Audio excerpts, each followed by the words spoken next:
പ്രിയപ്പെട്ടവരെ നമസ്കാരം. അഗ്രവിഷനിലേക്ക് എല്ലാവർക്കും സ്വാഗതം. ഞാൻ കുറച്ച് പൂക്കൃഷികളെക്കുറിച്ച് നേരത്തെ വീഡിയോ ചെയ്തിട്ടുണ്ട്. പലരും കണ്ടിട്ടുണ്ട് എന്നാണ് എൻ്റെ വിശ്വാസം. നിങ്ങൾക്കത് ഇഷ്ടപ്പെട്ടു എന്ന് കരുതുന്നു. ഇന്ന് ഞാൻ പറയുന്നത് ട്യൂബ്രോസിനെ കുറിച്ചാണ്. ചെമ്പകി എന്ന് പറയുന്ന പല സ്ഥലങ്ങളിൽ ചെമ്പകി എന്നും അറിയപ്പെടുന്നു. അങ്ങനെയുള്ള ട്യൂബ്രോസിനെ കുറിച്ചാണ് ഇന്ന് ഞാൻ പറയുന്നത്. വളരെയധികം സുഗന്ധമുള്ള നല്ലൊരിനം പുഷ്പമാണ് ഈ ട്യൂബ്രോസ്. കേരളത്തിൻ്റെ പല ഭാഗങ്ങളിലും ട്യൂബ്രോസ് കൃഷി ചെയ്തു വരുന്നു. നമ്മുടെ കല്യാണമാലകളിൽ, അതുപോലെ ക്ഷേത്രവുമായിട്ട് ബന്ധപ്പെട്ട് ക്ഷേത്രത്തിൽ മാലകളൊക്കെ കെട്ടാനായിട്ട്, പലതരത്തിലുള്ള അലങ്കാരത്തിന് വേണ്ടി അങ്ങനെയൊക്കെ ഈ പൂവ് നമ്മൾ ഉപയോഗിച്ച് വരുന്നു. അപ്പം നല്ല രീതിയിൽ നമ്മുടെ കേരളത്തിൽ പല സ്ഥലങ്ങളിലും ഇതിൻ്റെ കൃഷി ചെയ്തു വരുന്നുണ്ട്. നല്ല സുഗന്ധമുള്ള ഒരിനം പൂവാണിത്.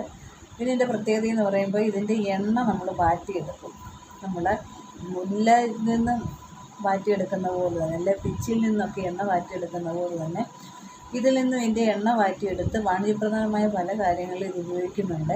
അങ്ങനെ ഇത് വിപണന സാധ്യത കൂടുതലായിട്ടുണ്ട്. പൂവിൻ്റെ ഓയിലായാലും പൂവായാലും വിപണന സാധ്യത കൂടുതലുള്ള ഒരിനം പൂക്കൃഷിയാണ് ട്യൂബ്രോസ് എന്ന് പറയുന്നത്.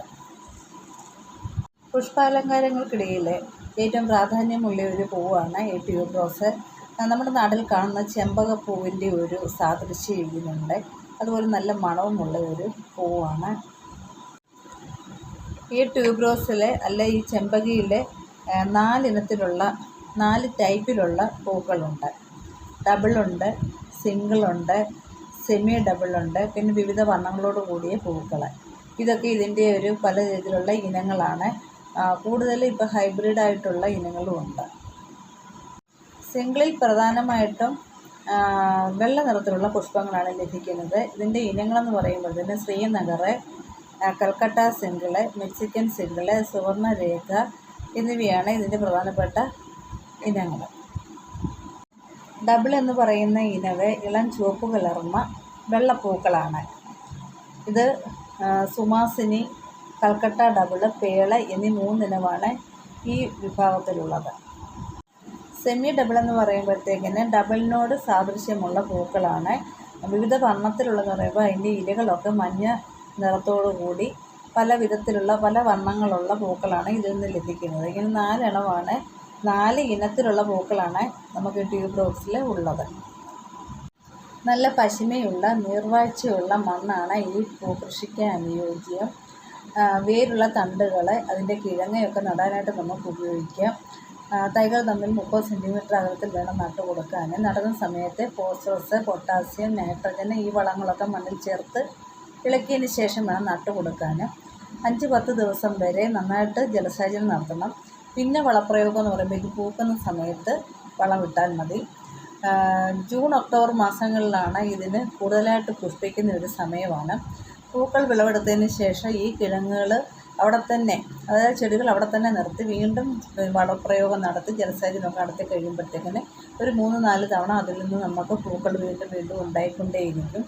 അതിന് ശേഷം അത് പറിച്ചെടുത്ത് വീണ്ടും അടുത്ത കൃഷി തുടങ്ങിയേച്ചാൽ മതി. അപ്പോൾ ഇതൊക്കെയാണ് ട്യൂബ്രോസിൻ്റെ പ്രധാനപ്പെട്ട കാര്യങ്ങൾ. പിന്നെ ഇതിനെ ബാധിക്കുന്ന കീടങ്ങളെന്ന് പറയുമ്പോഴത്തേനും ചെറിയ പുൽച്ചാടികൾ വരും. അതുപോലെ ചെറിയ ചിത്രശലഭങ്ങൾ, കീടങ്ങളായിട്ടുള്ള ശലഭങ്ങൾ, ഇവയുടെയൊക്കെ ആക്രമണം ഉണ്ടാകും. അതിനൊക്കെ നമുക്ക് മാലത്തിയോണ്, ടൈറ്റേന് ഇവയൊക്കെ നേർപ്പിച്ച് സ്പ്രേ ചെയ്ത് കൊടുക്കാം.